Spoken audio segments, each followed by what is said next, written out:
All right, now we're going to hear from Mr. Rocky Gillette, our Acting Director of Partnership and Innovation, and about partnership opportunities in Southeast Asia. Thank you.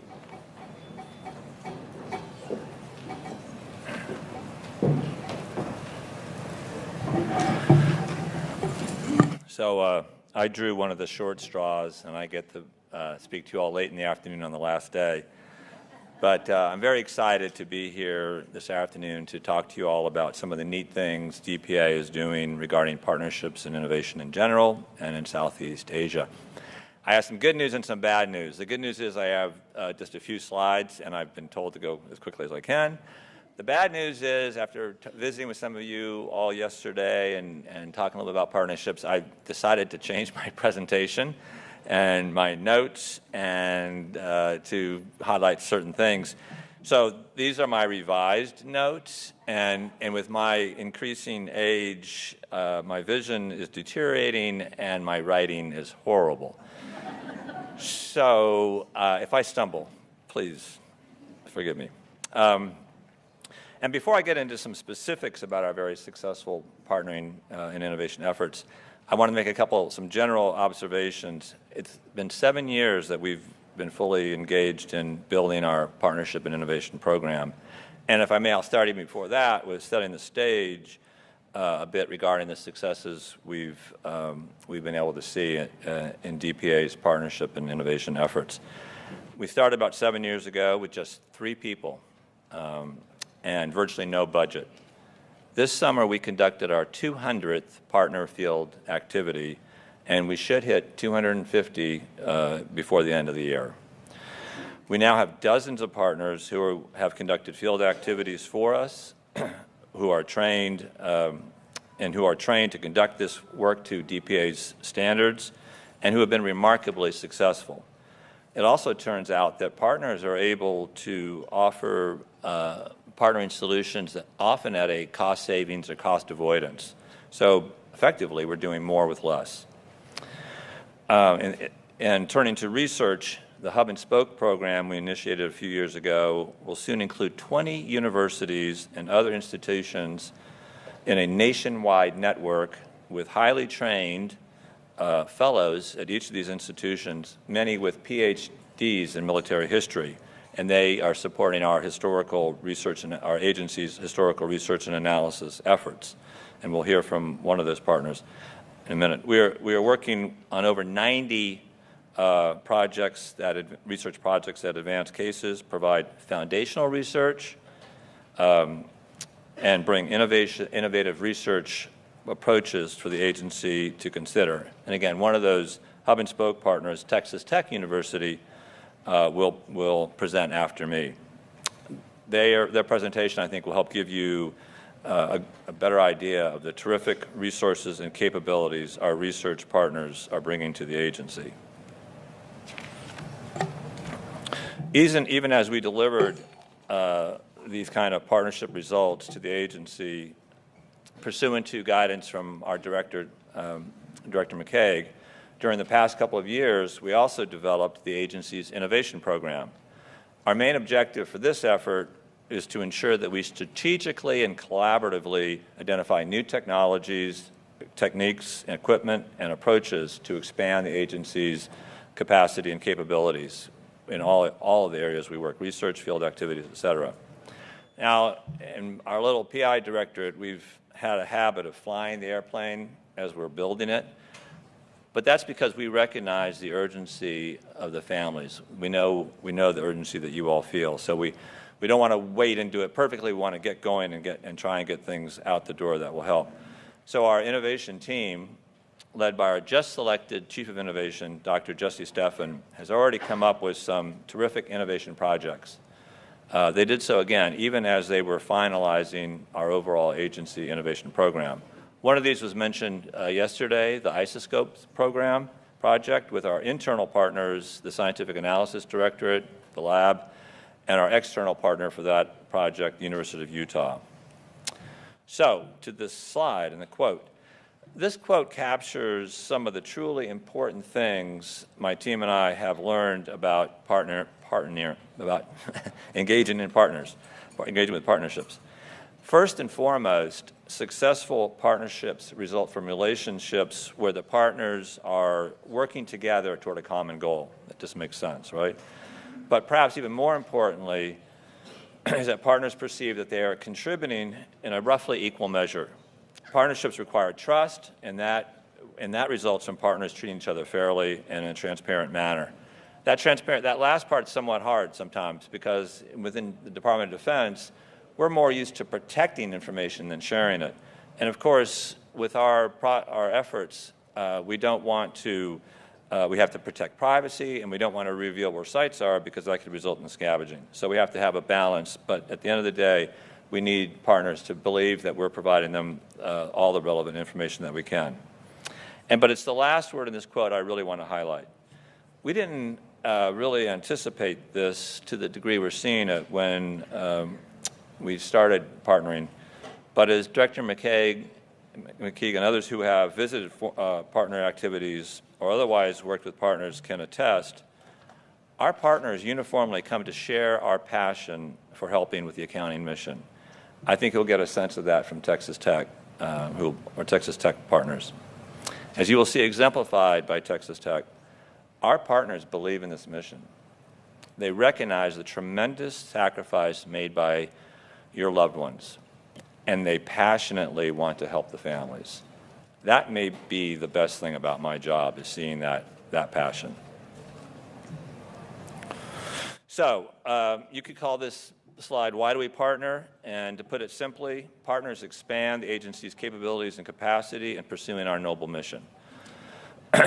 When DPAA was created by bringing together our legacy organizations, our predecessor organizations, there was a realization at the top levels of the Defense Department that organizations outside DPAA had skills and experience related to our key components of what we do regarding historical research analysis and field work. And also, external agencies could often provide cutting-edge technologies, practices, and procedures.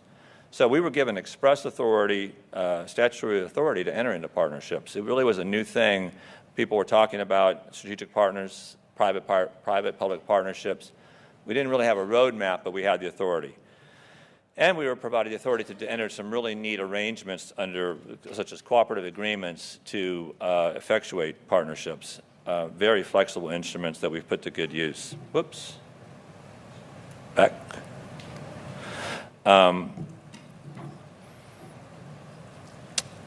And as I mentioned, what wasn't really envisioned, even though there was a realization that this expertise was out there, that the partnerships would result in so many partner personnel, volunteers, to include students and veterans, participating in our noble mission.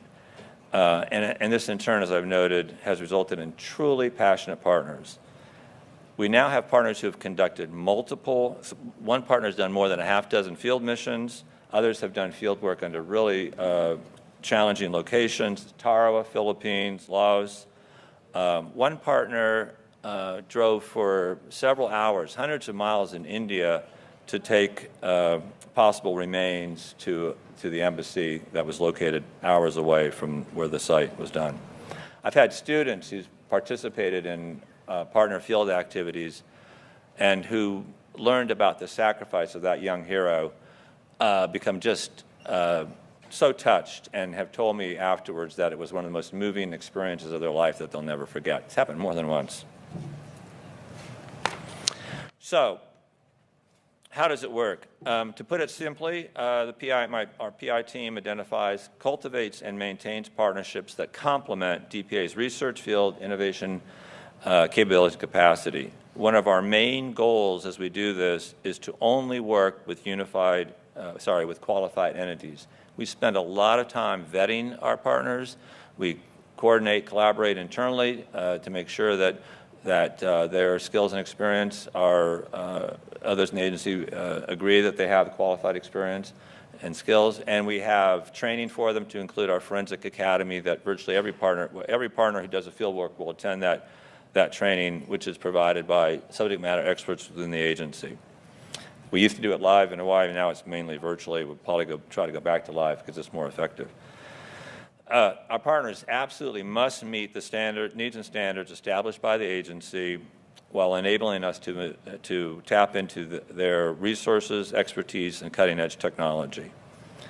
Additionally, we engage with an extensive collaboration, again, internally with agency stakeholders and externally with partners on each project to make sure we've aligned the partner with the particular project and that all involved agree that the partner is qualified, that the partner's plans are up to snuff, and then we report back on the results, et cetera, to make sure we constantly improve partner performance. Oh, keeps tricking on me. Back. There's lots of considerations that we look at when we're evaluating partners. Geography, if they're located, we use foreign partners, as demonstrated in this slide, domestic and foreign. Foreign partners sometimes have equipment overseas so they can get to a site easier. It's transportation that helps reduce costs. They often have relationships with the host nation, so that helps with permitting. Again, the technology they bring to bear is always important. Remote sensing, drone technology. The partners really bring some cutting-edge things to us.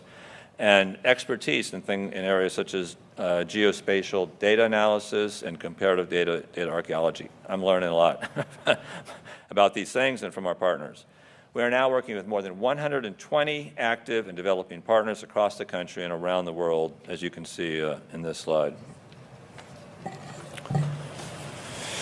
So, let's turn to Southeast Asia. In the past, for a variety of reasons, it was somewhat challenging for partners to operate in Southeast Asia, particularly with field missions. But we're increasingly seeing much more success, especially initially with underwater and more also with terrestrial. And we're bringing PI's creative and entrepreneurial approach to bear whenever we can to increase our partner involvement in Southeast Asia. An example of one of these approaches is our Cambodian Completion Initiative. Or CCI, we love acronyms, right? Under CCI, a partner university will be providing master's level archaeology coursework for Cambodian candidates nominated by the Cambodian government. As part of their coursework, they will be supporting DPAA field missions in Cambodia. So as a result, Cambodia has skin in the game, if you will. They get more trained archaeologists, and we get, hopefully, more support for permitting and other support from Cambodia. So just an example of some of the approaches we're trying to use. Also, it's important to note that as we increase generally use of partners, that indirectly contributes to our ability to do missions in Southeast Asia. When we do missions in Europe, for example, that frees up organic or internal resources, personnel, et cetera, who can then be available for missions in Southeast Asia.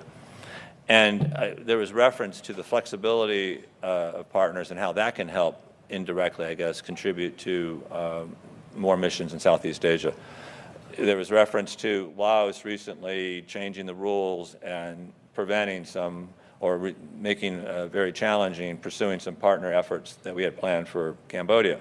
So we shifted those partners, and they were willing to do this really late in the game, to missions elsewhere, freeing up the internal organic teams that were going to do that, who were then available for Southeast Asia. So kind of an unexpected but tangible benefit from partner flexibility.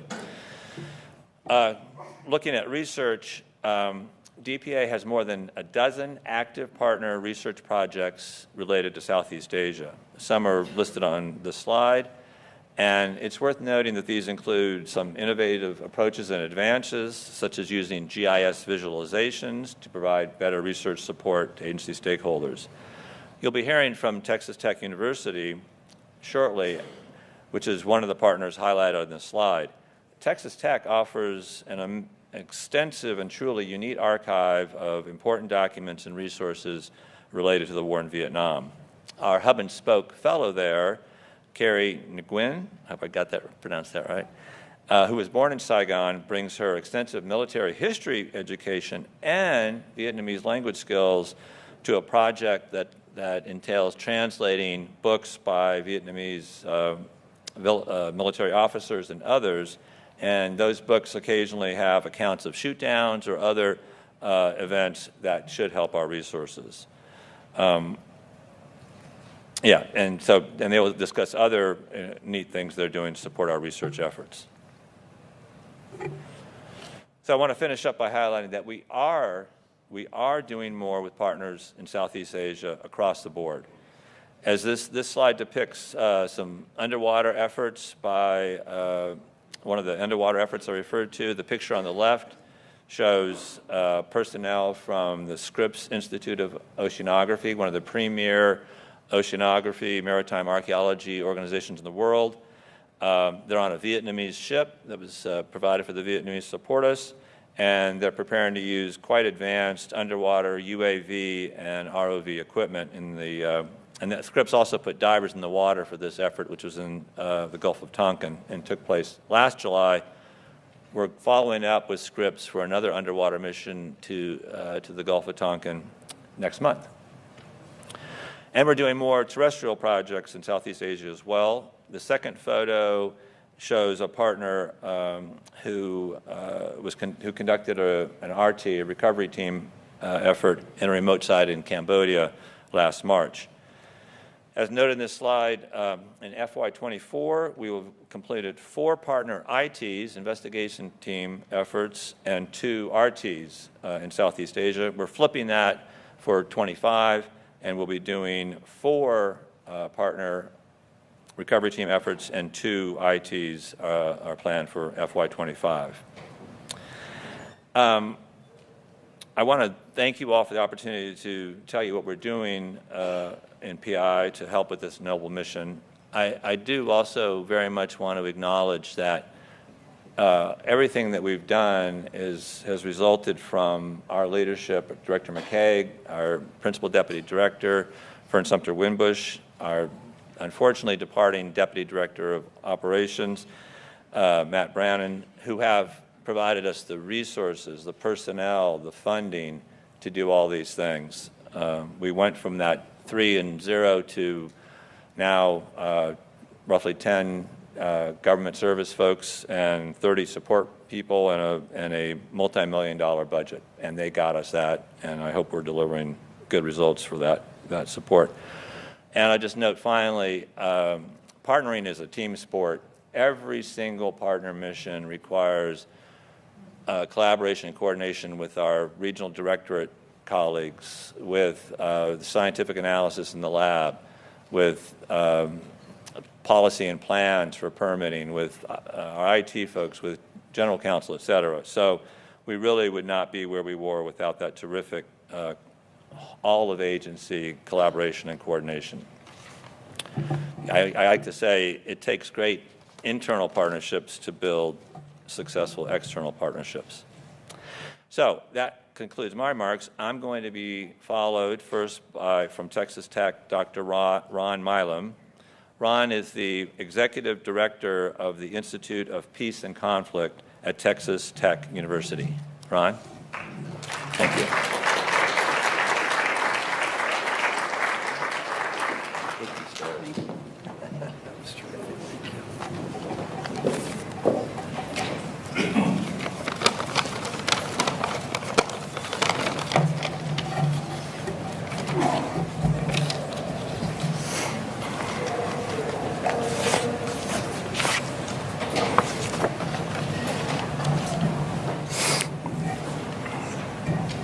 Thank you, General McKeague, Mr. Gillette, and Mr. Minarchik for inviting our team to represent Texas Tech University as a DPAA partner. And on a personal note, as a Vietnam combat veteran, 1971 Pleiku, I am humbled to be in the presence of all of you whose losses are so great. And I'm honored to be with you here today. So Rocky said he drew the short straw at the end of a long day. My colleagues, Steve Maxner and Carie, Nguyen, we just got back from Vietnam a few days ago. And so we're a little jet-lagged ourselves. But we will do our very best to get through this today because we feel so honored to have been asked to be here today. We are historians, Steve, Carie, and myself. And so what we have been asked to do for DPAA is really historically based. And some of the phrases that I have picked up on today, or in these last 2 days, are really important. This idea of operational priority for Vietnam, well, we are that place. So let me take you through a little bit about what we do at Texas Tech. In 2017, the Board of Regents at Texas Tech University created the Institute for Peace and Conflict. And our president said, and you've got it up on your screen there, Texas Tech has already established itself as the preeminent place to study the Vietnam War. Now we want to look toward the future and establish it as the place to study not only conflict, but the resolution of conflict. With the quality of scholars and resources we have available here, we are in a prime position to do that. The creation of IPAC serves as a major step in that direction. And in addition to creating us, they also gave us 9.5 acres on the northwest corner of the campus in Lubbock, Texas, for what will become a bigger archive than we already have, and we hope to become eventually the National Museum of the Vietnam War. So we're in a fundraising drive right now. We're being aided by Mr. Jan Scruggs, who many of you know, the founder of the Wall here in Washington. So I put up this organization chart because it's important to see who all is involved in the work that we're doing for DPAA. We put at the top Tasha Dupre, PhD Dean. We have just hired a new dean 2 years from University of Central Florida, who is a forensic anthropologist and has actually placed, I think, 6 archaeologists at work for DPAA before she came to us. We took her with us to Vietnam this last 2 weeks, and Steve will be talking a little bit about some of the things that we did there. But on this screen, every single one of us is either a tenured professor or a continuing professor, in the sense that the university has established that they want us to stay. And our role is, generally speaking, to deal with the Vietnam War and research regarding that. Our mission, established in 1989, to collect, preserve, and provide access to the history of the Vietnam War, and to support, encourage research and education regarding all aspects of the Vietnam War experience. We are the largest archive, non-governmental archive in the world on the Vietnam War. We used to be able to say that historians from Vietnam had to come to Lubbock, Texas, to review their side of the war because their archives are closed to them there. NARA obviously has more records than we do, but we have a lot of records at Texas Tech University. 3,000 discrete collections. Approximately 30 million pages of archival material, and we can't even keep up with the number of books. We have 30 cataloged right now, and we're still behind on cataloging those that we have been able to collect. We have everything regarding the war, military veterans, veterans organizations. We are one of the largest anti-war archives anywhere about that period of time, the 1960s, of course. Collections from all participant countries, to include the United States, Vietnam, Laos, Cambodia, and Thailand.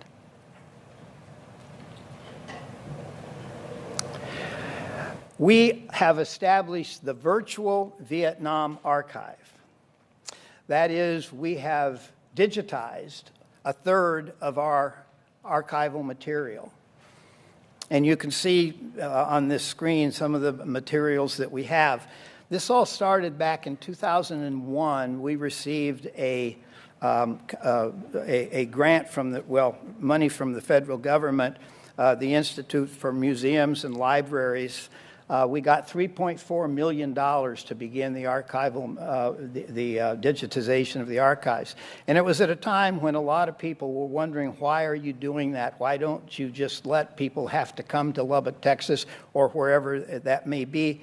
And our attitude on that was, yes, but Vietnam veterans want access to their records.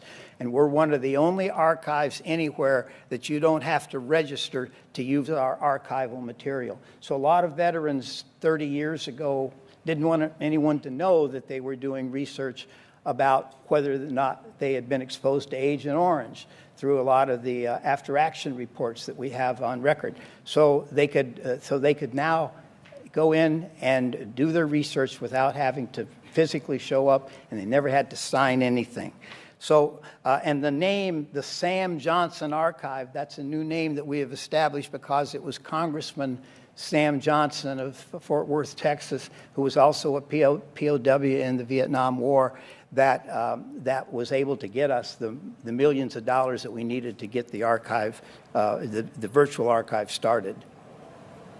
I'm not going to say a lot about this slide because Steve's going to talk about it in a few minutes, and that is the relationship that we have had with DPAA and its predecessors now for many years. They have come to Lubbock way back in 2000. We also have an oral history project. We have over 2,600 now. We are actively involved in doing the oral histories of Vietnam veterans, family members, people who want their stories told, because it's that record that's going to become it would be accessible to future historians.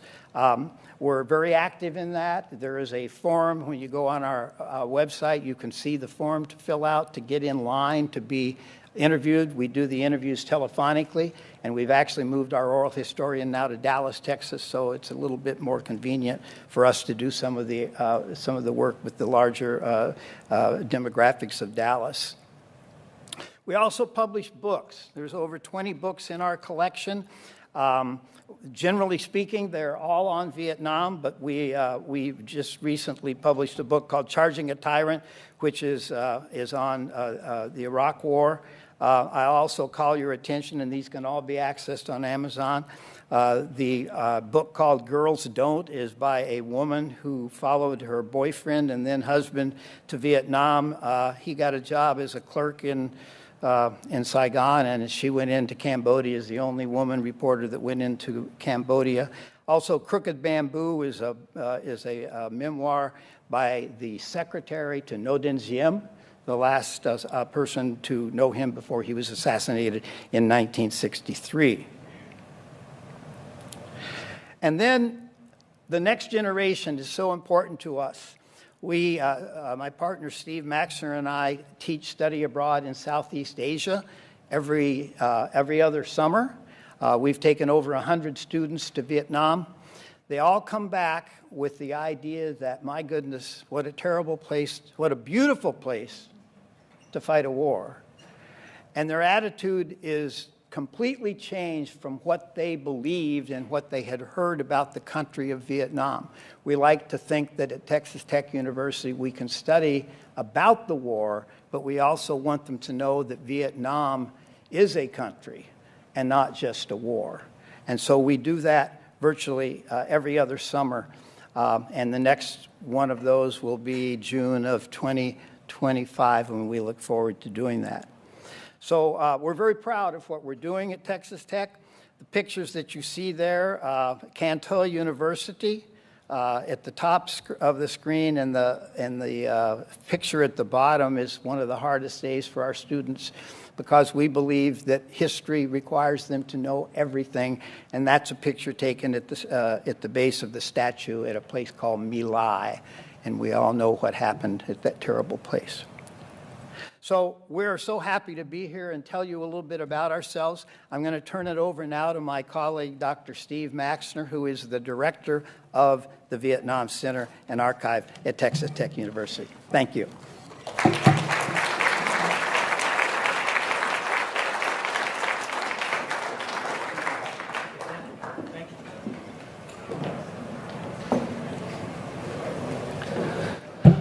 Well, thank you very much, Ron, and thank you, everyone, for allowing us this opportunity to visit with you. It's, again, an honor and privilege for us to participate in this meeting and to share a little bit more information about the work that we're doing at Texas Tech.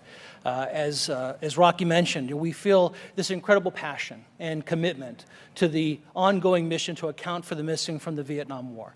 And again, just so honored to be a part of this, to meet with families and to hear your stories, and hope that perhaps some of the resources that we have at Texas Tech might be able to leverage some of the ongoing cases to that next step.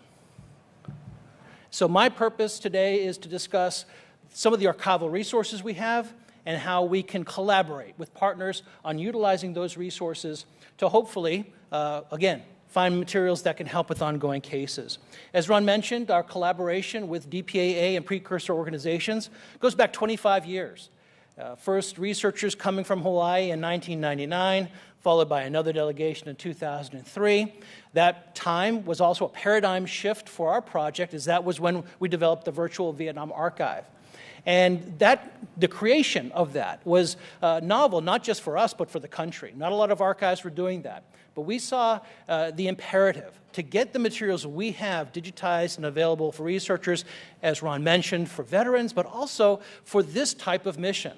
And so as we were discussing the resources we have with JTFFA first and then JPAC and DPMO following that, the realization that our collection materials might have a real-world impact on some of these ongoing research cases. And so we visited with a number of folks, Dickie Heights, who recently passed away, very sad to hear about that, but we coordinated with him, with Gary Sedow, with Mark Russell, and other folks, and how we could focus our attention on the collections that might benefit the DPA mission the most. And we settled on this CDEC collection, and I'll talk more about that specifically in a moment. But the key here was coordinating with DPAA to make sure we're doing the best we can to use the archival documents and materials to, of course, help for the accounting mission. We went through a number of iterations for that project, digitizing CDEC fairly shortly thereafter, this massive microfilm collection, going through the process of manually adding document records and combining these documents and making them available through our virtual Vietnam archive, very time-consuming process. But then working especially with Mark Russell here in Washington to get the code books and the other materials that were necessary so that we could actually automate the process of getting this really substantial collection very quickly available online, especially for this DPAA mission. So what is CDEC, and why is it an important collection for DPAA and for researchers more broadly? Well, basically, the Combined Document Exploitation Center was established during the war as kind of an intelligence clearinghouse. And so when soldiers went out to the field, conducted operations, they found documents in caches or on prisoners or on the bodies of killed soldiers, they would evaluate them, send them back to Saigon, and those documents would then be added to this massive undertaking, basically a microfilm project that created a computer-searchable set of materials that then could be used for military intelligence purposes. And it was a state-of-the-art system when you consider they used IBM punch cards and all this other technology that was available to actually create a searchable microfilm set. Now, the challenges for that in country alone, of course, are rather astounding.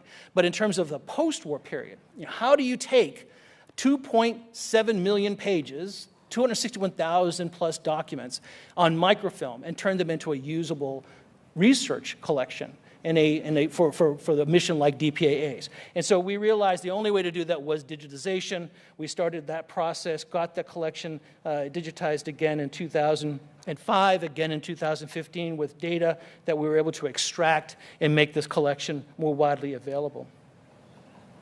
And again, the foundation for this is the virtual Vietnam archive.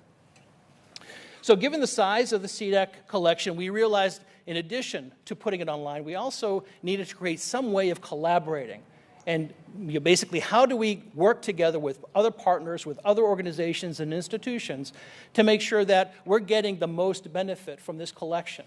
And so we, in addition to establishing the online version of CDEC, we also created this collaboration system, what we're calling the MIA Research Collaboration Portal. And the purpose for that, which we created in 2020, was to support more efficient and effective research. Again, we're dealing with such a significant amount of material, 2.7 million pages of documentation. It's impossible for any one institution to research and to actually utilize that much data and information. And so we created this research portal so that we have a common and centralized place where researchers at Texas Tech, at other universities here in the United States, other government agencies to include DPAA, as well as organizations in Vietnam, everybody can come together in one location and start processing this collection material, mining it for those documents that might help with the DPAA accounting mission. And the purpose here is to promote open and transparent collaboration.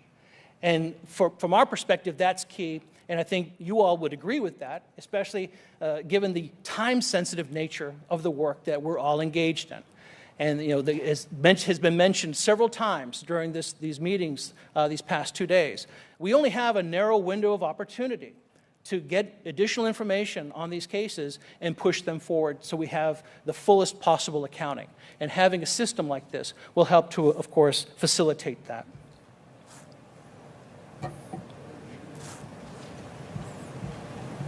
So that's why we developed this collaboration portal, basically this centralized collaborative system. And the key here is, of course, removing redundancy. One of the greatest concerns we have as researchers are going online and looking at these documents and materials is we have so many research partners who are going to become a part of this that one group and one location, they need to know what the other groups are also searching for. We need to have, basically remove the redundancy of the effort. And we liken it to the demining efforts in Southeast Asia, the unexploded ordnance. You would not send multiple teams to the same location to demine that same location. You would want to make sure you have records of who's doing what, so you don't have that redundancy and that wasted effort and inefficiencies. And we think that we should apply the same standard to our archival research projects. So when you go online to our research portal, this is what it looks like, the splash page, basic information about the project, why we're doing it, and what researchers can expect when they go into the system. This is a credentialed part of our system. That is, as Ron mentioned, most of our virtual archive is open to the public, no need to log in or anything like that, free and open access. But the specific nature of this project where we have people going in and entering information, entering data, we made this a credentialed part of the project. And when you go in, it's basically a search engine, just like any other search engine you might find online. This is an advanced search capability, so you can enter multiple keywords and other information to really refine your search to find documents that are specific to cases or whatever research project you might be working on. In addition to that, we also provide access to all of our mapping technologies. One of the things that we've done is we've mapped all of these documents using ArcGIS, and I'll show you more about that in a moment. But that technology is incredibly useful in mining this collection for specific documents for specific cases. In addition to that, we have the gazetteers for Southeast Asia, so that if you have a location name, you can go online, look at the gazetteer for that country, and then find the grid coordinates for it, as well as landing zones, fire bases, and all that kind of information, and then the 1 to 50,000 scale tactical maps that were used by soldiers throughout Southeast Asia. And those maps are correlated to the grid coordinates that are included in CDEC documents. And so you can click on South Vietnam, it'll pull up South Vietnam with all the different provinces, click on the province, it pulls up all the 1 to 50,000 scale maps for that province, click on a map, and it blows that up in your screen. You can navigate around that map, moving north, south, east, west, and also download high-resolution copies of the maps in case you want to use those for actual physical research. Whoop. There we go. In terms of the technology, the development of technology that we have at Texas Tech, again, we use ArcGIS to map all of these different documents, all these little pinpoints, 261,000 documents that are a part of this. And the real power, I think, in doing this is it allows for both spatial and temporal searches, proximity searches. And so for DPA researchers, if they have a case that they're working and they don't have the documentation they need to of course, further that case along, then they can conduct a search using the grid coordinates, the last known location for that soldier. They can put that in this map and do a search. And then within that framework, they'll be able to find documents in close proximity to that specific location. And of course, then correlate those with dates and times, and hopefully find materials that might help, again, push that case to the next level. So the temporal, spatial capabilities of finding documents using known information about our MIA cases is very, very powerful. And then the research collaboration portal, again, is an important development as well. When you go into the search component of this, you can add any keywords you want. We typically focus on using the military intelligence terminology that was used during the war. That's going to bring back the most results. And the case, this particular case, I used prisoners of war, hyphenated, one term, and we know that's a known military intelligence term used in this collection, and so we know it's going to bring back a number of results. And when you do that, it pulls back 4,670 records. These are documents, captured enemy documents, or sometimes interrogation reports and things like that that include information about prisoners of war. And it's important to note it's not necessarily going to be always about captured Americans. Sometimes it's about a more mundane information, how POWs were treated and things like that they're handling. But a lot of these documents are going to be about live sightings of Americans who were captured. In addition to that, you can see some links on the left side, some limiters, as we say, basically be able to refine your search, and also a refined search capability at the top. And that allows you to go in, if you have a lot of results, and refine your search to lessen that burden of going through document by document. The top title on each of those records is a link. And so that provides more information on each one of these documents. And then you can click on the PDF icon, submit information, so that you can actually pull up this document in a window that allows you to view it and also add metadata and other information. And that's what that window looks like. Basically, it just opens it up, document on the left pane, information entry on the right, and allows you to, again, review, but add information. And that's the critical part of this. It's one thing to have access to these documents, but the ability to actually go in and add context and add information and translate and transcribe some of these documents and tag them with very specific limiters, that's an important part of the work we need to do with this collection. Again, it's so large, with so many pages of material, so many documents, we need to be able to tag these and alert researchers that these particular documents might be important for their research. And you can see here a blow-up of that entry window. So I went online, I logged in, I found this document, and I added a bunch of information. This particular document is kind of remarkable. It basically tells the story of a senior lieutenant, a senior Pavan lieutenant, who served with the 5th Sapper Company. And as he was making his way with his unit from North Vietnam down to South Vietnam, he was passing through Laos. And when he got to a certain location, he encountered another North Vietnamese unit, and that unit, and this is in May of 1968, they encountered 14 American POWs and 6 Allied POWs, probably Republic of Vietnam soldiers. So 20 POWs in one location in that moment.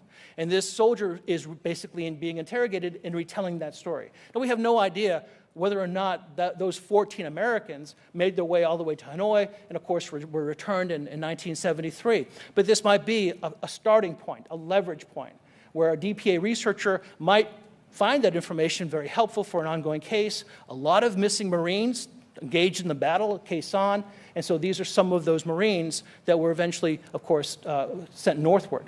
Another potential is the fact that you've got men who died in captivity. And as he describes this specific experience, they're in a cave, kind of a way station. And there's a very likely possibility that some of those men died in captivity, and they may have information about field expedient grave sites and things like that. So a lot of potential for this information to help with ongoing DPA cases. And again, an incredible way for us to participate in providing that data. Text fields, but also these different checkboxes that alert not just for American POWs and missing in action, but also the South Vietnamese, the ARVN, as well as the Vietnamese in North Vietnam, and also the National Liberation Front. What's important about having a system like this is the transparency and the access to information. So again, researchers at Texas Tech going in and doing this research and tagging these documents, but also being able to share that information immediately with other researchers around the world. And so you can see my name appears here in blue underneath the frame for the document, and that's because I went in, I entered the information, and I saved it. And that makes that information accessible to everybody. So that when Dr. Nguyen, Carie, our DPAA Hub-and-Spoke fellow, when she goes online, if she comes across that same document, she immediately sees that I've seen it.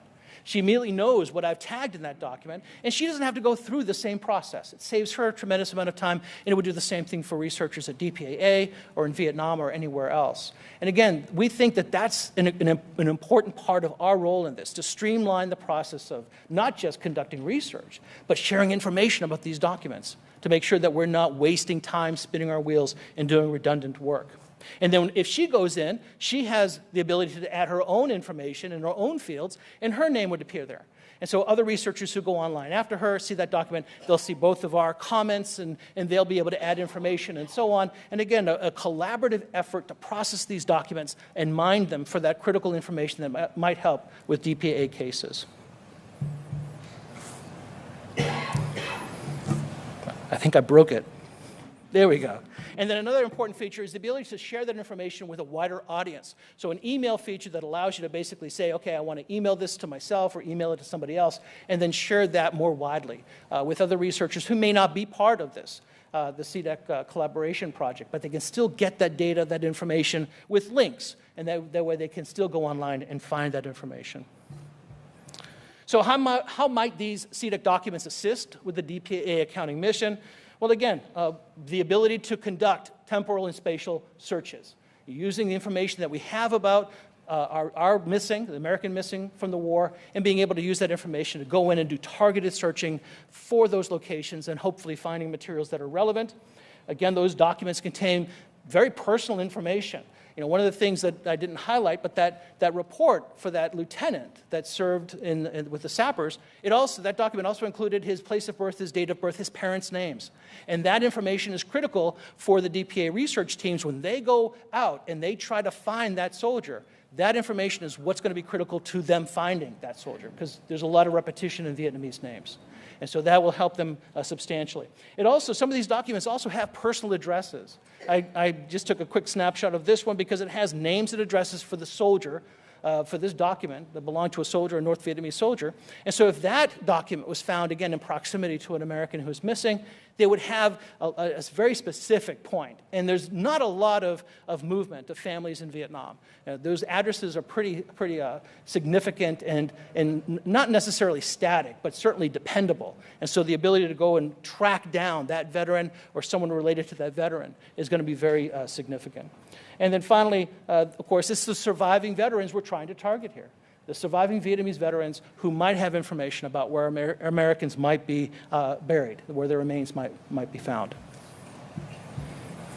And then finally, as Ron mentioned, I want to stress as my final point, the importance of partnerships.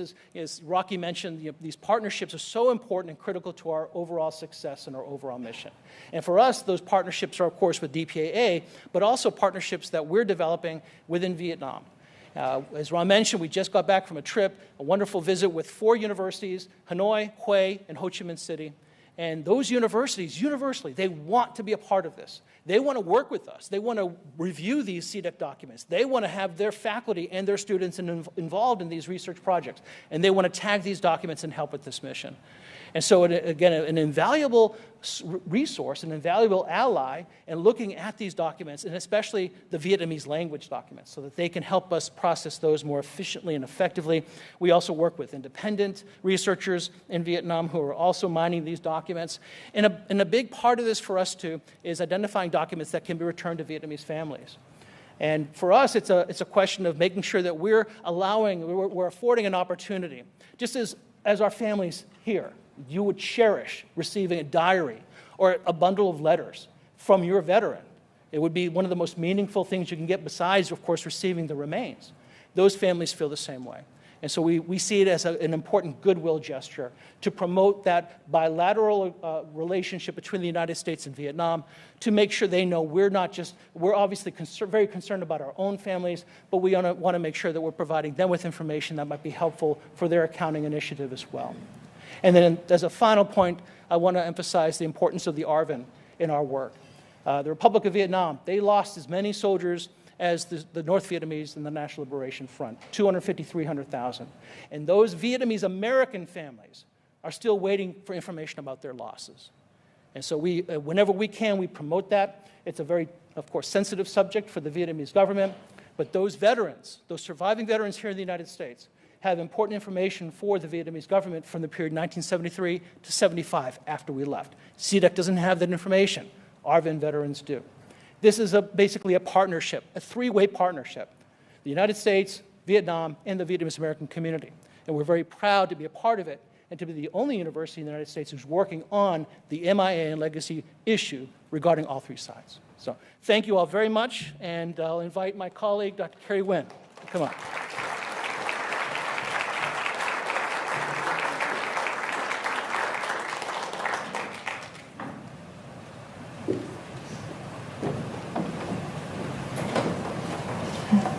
Hello, everyone.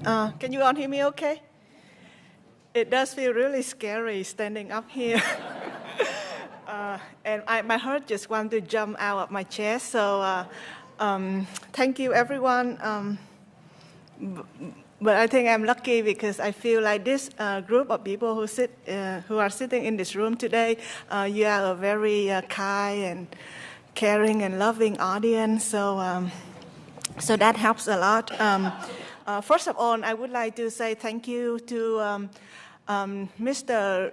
Rocky Gillette and Dr. Matthew Minacek, leadership from the PI, Partnership and Innovation of DPAA, and also leaders from Texas Tech University, Dr. Ron Milam, Dr. Steve Maxner, for supporting and allowing historians, people like us at the bottom rung to even have an opportunity to interact and be here with the family. I also want to thank all of you. I'm so very humble and deeply moved by the sacrifice, the incredible strength and resilience, and the hard work and commitment of both from DPAA and Vietnam War families member to finding their loved ones and bringing them home.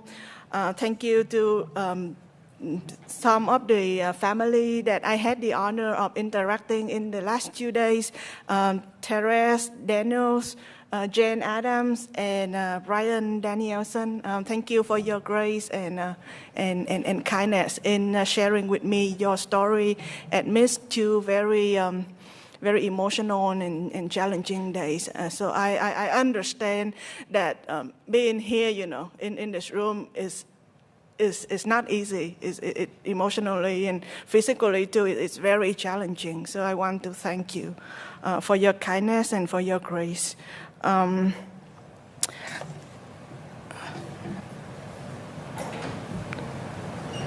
Try to move to the next slide. Okay.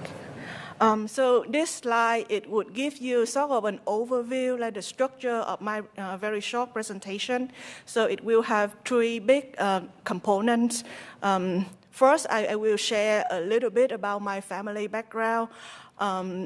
And after that, I will move on to talk about some of the research background of how I could be able to use that into my current job and help to find the MIAs. And then in the last portion, I would go into some specific example of some of the research projects that I have the honor of working on.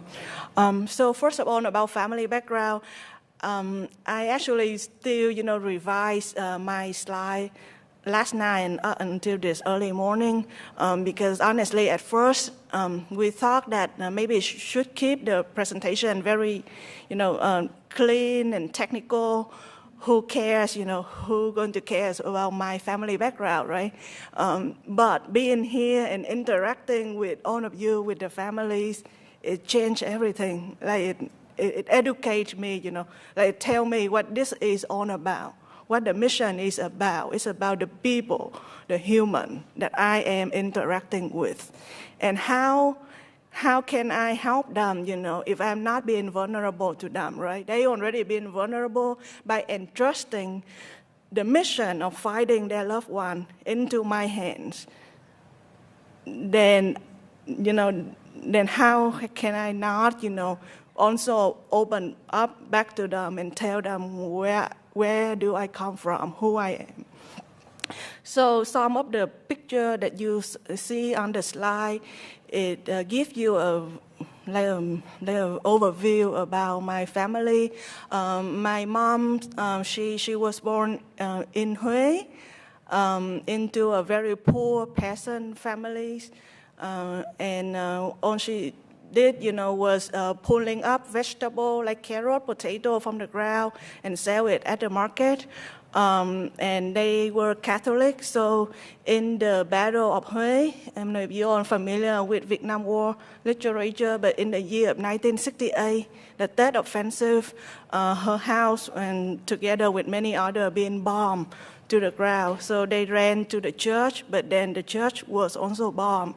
So they followed the flow of refugees southward. And that's how my mom met my dad, who came from a totally different, social economic class. So dad was, an officer in the airborne, in the Arvin, and they fell in love, and they got married in March 1975, just 1 month before Saigon fell.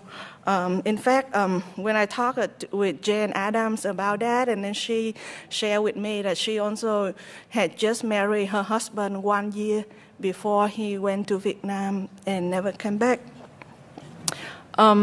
So that family background, and that's why I put on the slide that I think my father, he were an ally who fought alongside with many of your loved ones during the war, and I feel an honor, it's like a mission in my heart to continue to be your ally through working in this job and trying to help you in any ways that I can to find your loved one, and through my education.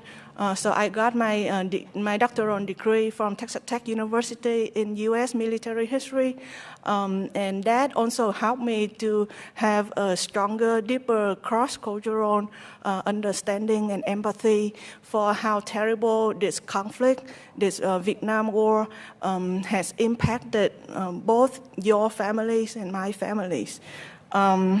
In 1975, my father decided to stay in Saigon and not leaving the country. Why? Because family. His elderly mom couldn't run, and she had like 11 kids at that time, and she looked at my dad and said that I have 11, children, and I don't know where they are right now.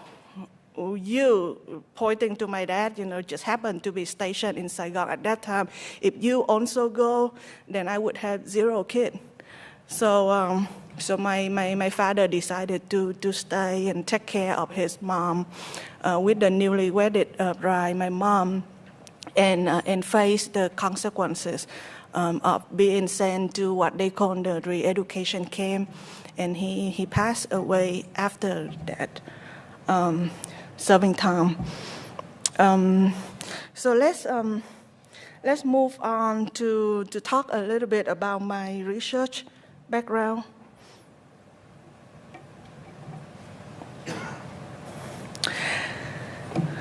So I am a historian, and what I studied was military history.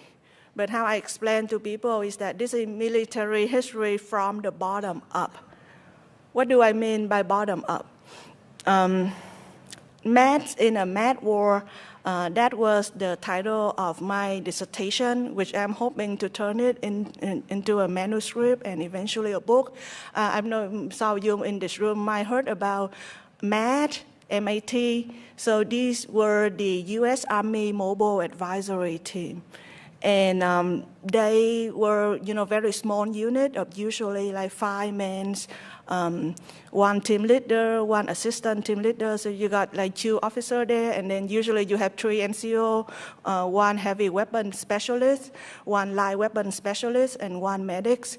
And a team of only 5 would go, into rural villages and hamlets all over South Vietnam and try to work with the local people, both militarily and with the civilian group. So that's those local units. I listed them in the second bullet, right? So these were their Vietnamese counterparts, the RF, Regional Force, PF, Popular Force, and the PSDF, or People Self-Defense Force. And if you view them as the military group, right, you also have the civilian group. So those were the families of the RF, PF soldier, or the PSDF. And really, we are looking at cross-cultural interaction between these MAD advisor, American advisor, and their Vietnamese counterparts across more than 12,000 hamlets. So we're really looking at the lowest rungs, right? Because usually when you look at the Vietnam War literature, usually it stops at the province level. But underneath the province, I try to break it down there, you would have the district. And then within one district, you have multiple, right, villages. And then within one village, you have multiple hamlets.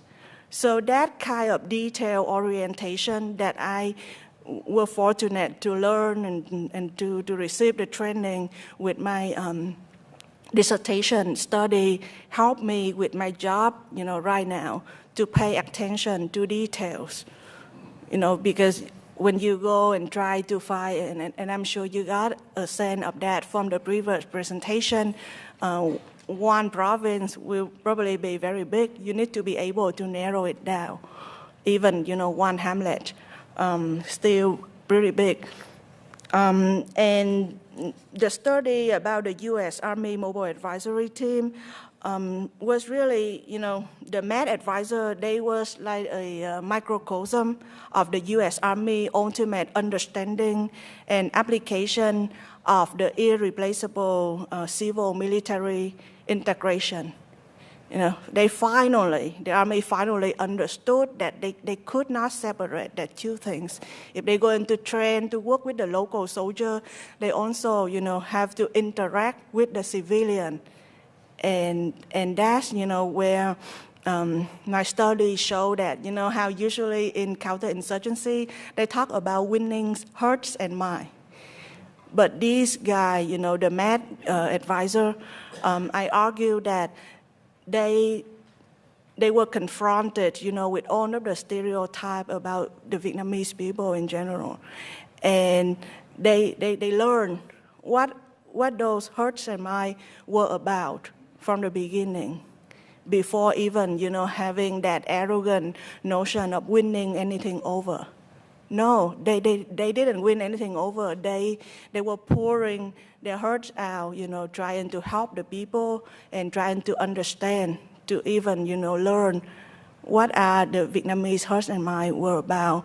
And from that humble disposition, mindset, they were able, to find meanings in their mission. So, by serving their country, right? They went to Vietnam, and then in serving their country, they served the people.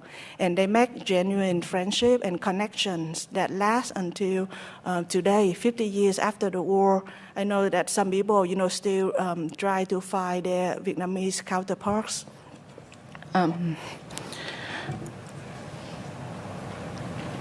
So this is the third portion of my presentation. Is about the research project.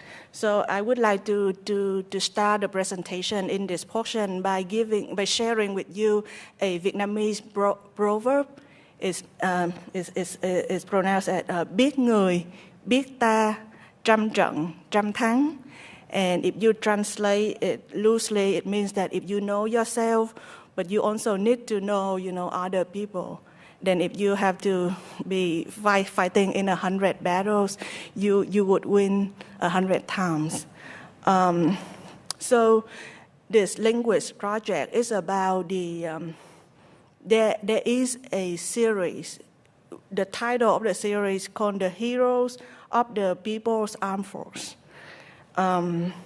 And basically, these are biographical narrative of more than 1,000 province or people of the Army of Vietnam soldiers who earned the highest decoration from, the Vietnamese government for their action against the American forces during the war. Now, out of that, roughly 1,000 individuals, over 500 served in that period of 1967 to 1978. So a lot of our unresolved case also fall into that time period. And working, on this project, it's not just like simple translation, but it's more like you analyze, like you translate first, but you also analyze and extract the relevant critical information in order to create a meaningful, like insightful, but also actionable database, like a foundational research, so that could be help, for those historical analysis and case progression.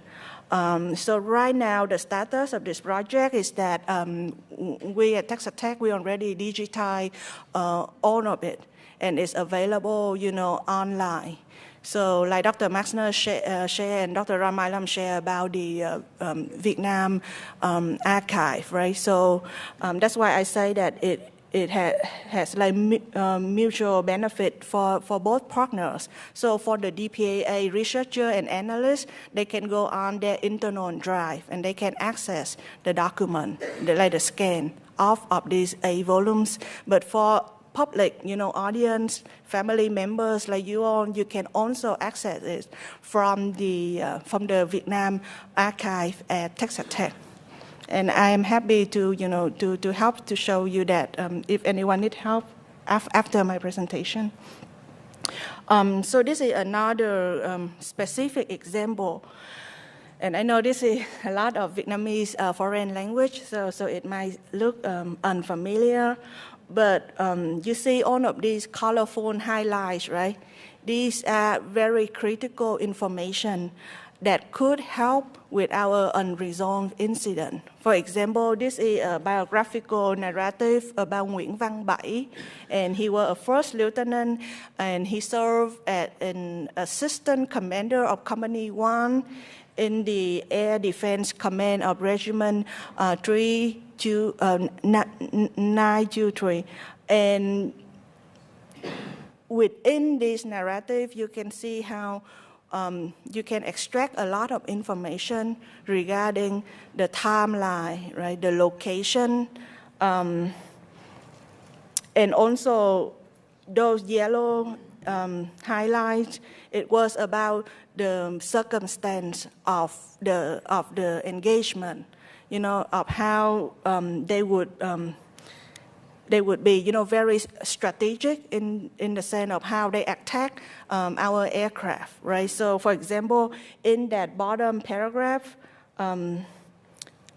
they talk about how, Mr. Bảy, right, would aim right in the middle of our aircraft formation and try to cling to the belt. So this is one of their, popular strategy actually for ground attack too, starting in 1965. So they would cling very close to our forces and try to shoot the aircraft down. I know that some of you, probably the majority of you cannot read Vietnamese, but you probably can look at, for example, the pink highlight. You can see F4, F8, so those are the model of the aircraft. And, just some of the keywords, if you read some, in any language, like, for example, bắn rơi, it means shoot down, or máy bay Mỹ. Máy bay Mỹ is mean American aircraft.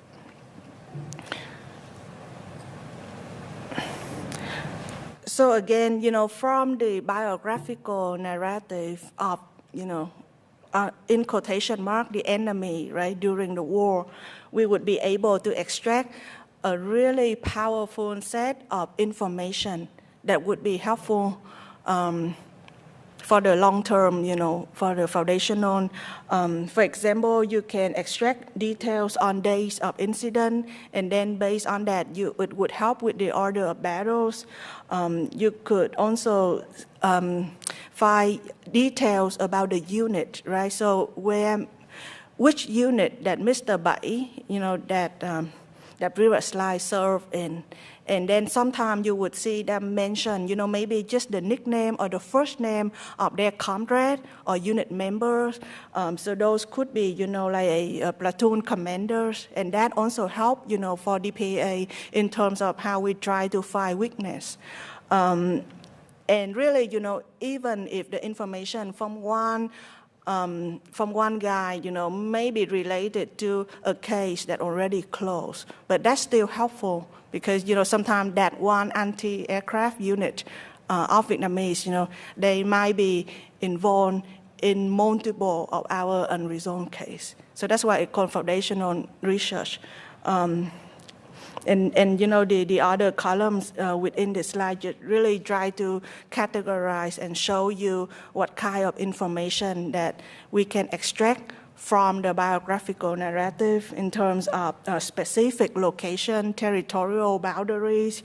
Sometimes they would mention about like a name of a local river or a hill that you may not be able to find it on Google Maps, but if you have that local name of how the local people refer to that specific bridge or the hill or the river, then those are invaluable information that the DPAA, field officer and researcher team, excavation team, they can use it to facilitate their work. And again, like the green column is about the details of the lost circumstances, both at a strategic level and at an operational level of how the two aircraft from the North Vietnamese and from the American engaged, because sometimes from our side, all we know was just that we lost signal. We lost the radio signal with our pilot, and we never heard from them again. But from the account from this side, right, you may be able to fill in the gap and know what happened within these few minutes, And I think that that is very meaningful and really provide an endless opportunities for us.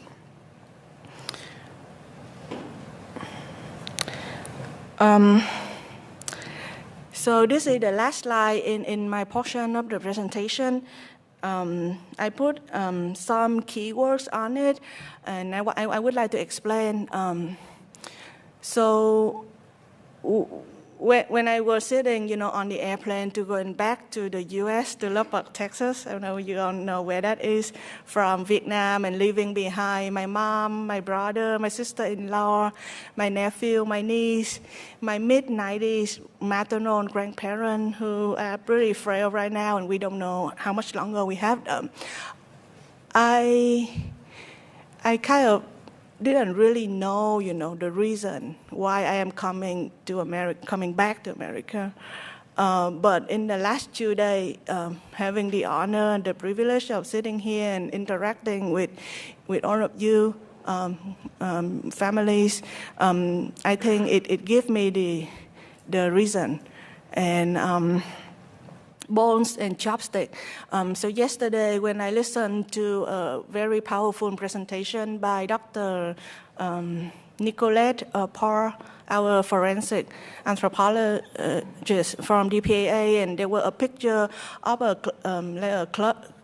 cluster of small pieces of bones, And that just like really triggering to me. And the reason that it triggering, and I had to go to the lady bathroom and I just broke down and cried. The reason was because when my dad passed away, it was a very unexpected at that time. And then we had a cremation for him in Vietnam. And he was not Buddhist, but in Vietnam, if you are not Catholic, not Christian, but you are like what they call ancestor worship, then you have to do the funeral in a Buddhist way, because otherwise, you wouldn't have much of a ceremonial ritual to give respect to the deceased.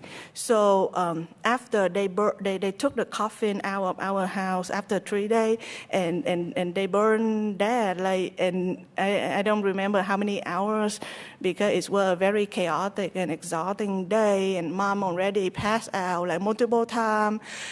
His dog, he had a German Shepherd, and the dog was crying, but we couldn't let the dog go with us, to the cremation site. And then they finally called us, and us mean me, my mom, and my 2 brothers, and they gave us the long chopstick. And everyone sort of squat down, near I guess what used to be my dad, but still my dad, but it was burned down.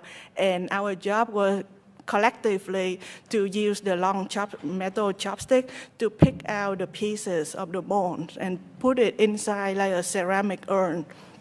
And I remember at that time, and I was only 14 years old, but in my mind, I just couldn't comprehend. I do not understand why 3 days ago I still have a father. He was my best friend. I still have that, and then 3 days later, you guys say that these pieces of a human bone are my dad. And I remember everything around me just, dark. And it was really hard.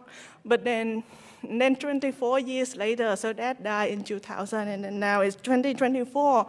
And, putting things into context, right? And I know we say that we would be lucky if we even find one small piece of bone of your loved one.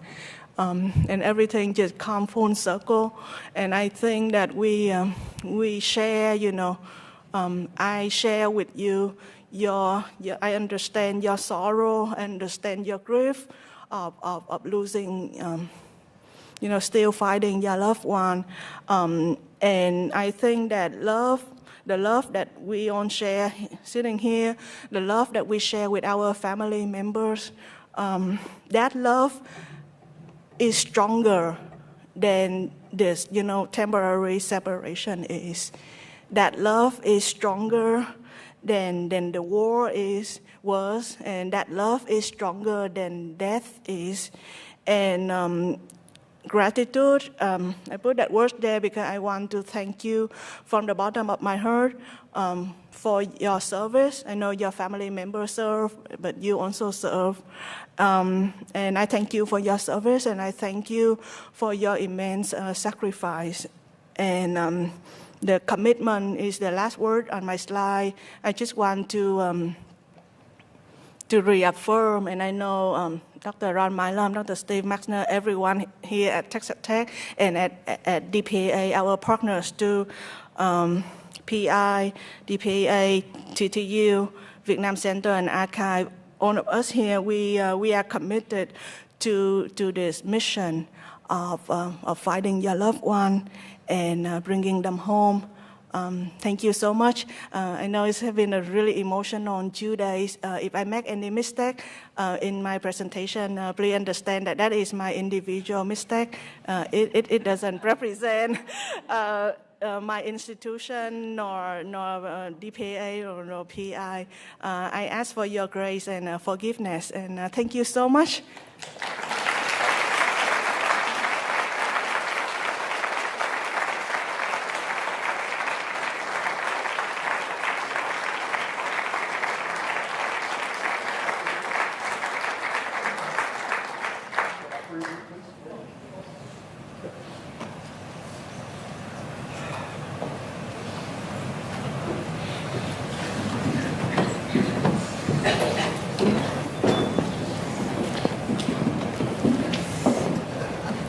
I'm sure, like me, you came away understanding that Texas Tech is an incredible institution, academic institution that has assembled the preeminent collection, archival collection of Vietnam War records.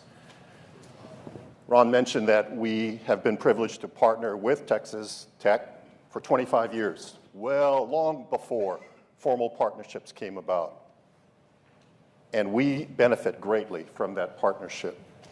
I'm glad Rocky used the word passion, because not only do they bring the intellectual capacity and capabilities to this important mission, but as you can see from all three of them, they share a deep-seated passion for this work and, more importantly, serving you and your loved ones. On behalf of all of us, we wanted to present you this year's poster. Now, you'll note that it's not quite in glass, it's not quite in wood, but they have to fly back to Lubbock, Texas. And thanks to Captain Vela, who suggested that, she said, why are you giving them a frame poster? So, apologize, but we know you'll find a frame, and we hope you'll display it nicely in your center with thanks and gratitude from all of us.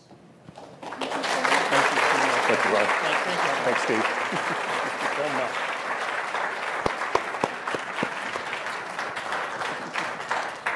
Thank you. Thank you.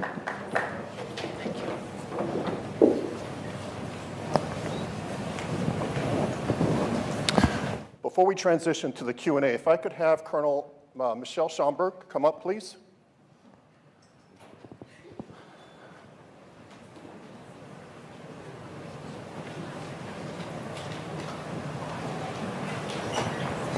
So I told you yesterday that we in DPAA are just one of many organizations.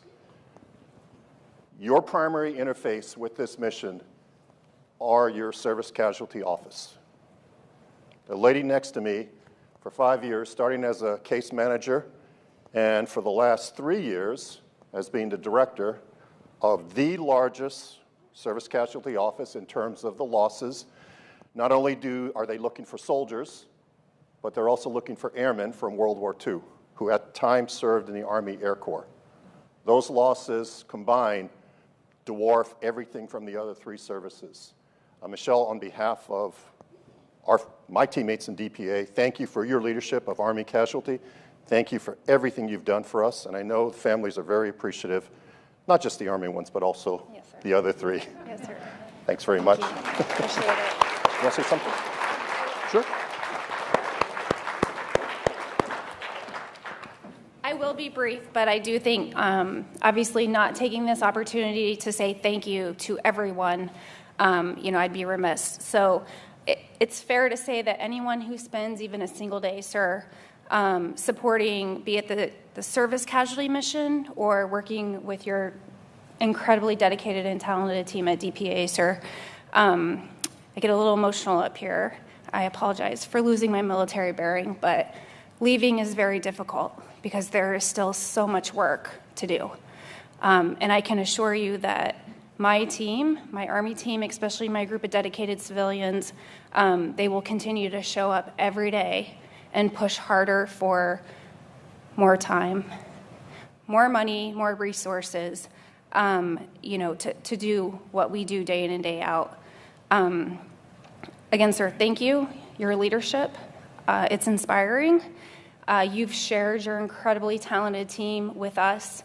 And when I say that, I mean your case managers, the historians, the field teams, the anthropologists, the archaeologists, your lab teams, the medical examiners that are out there, Dr. McMahon, who I'm sitting in the corner with right now, we're not in trouble. And then my sister service casualty offices, my fellow leads, as well as the case managers, the past conflicts teams, the long-term survivor outreach service teams that enable what we do day in and day out. It has been truly an honor and a privilege to be part of the CMOD team for 5 of my 22 years of service, and that's pretty unique for a lot of Army officers, so I don't take that for granted. I think most importantly, coming up here right now is to say thank you to the families. You are our why. You are why we do this. You are why we sometimes agree to disagree with one another.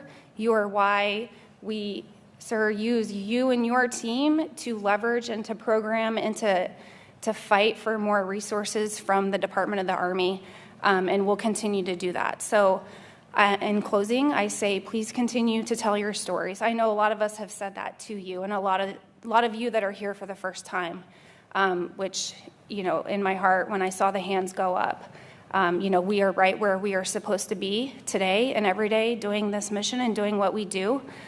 So tell those stories, pass down the legacy of your service member to every generation that will come after you.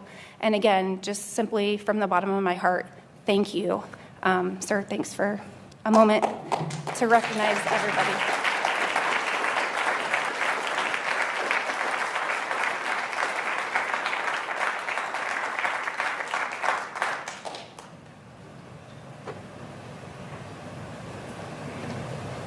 If I can have all of the briefers from the past 2 days. And she held her bearing better than that Marine did earlier.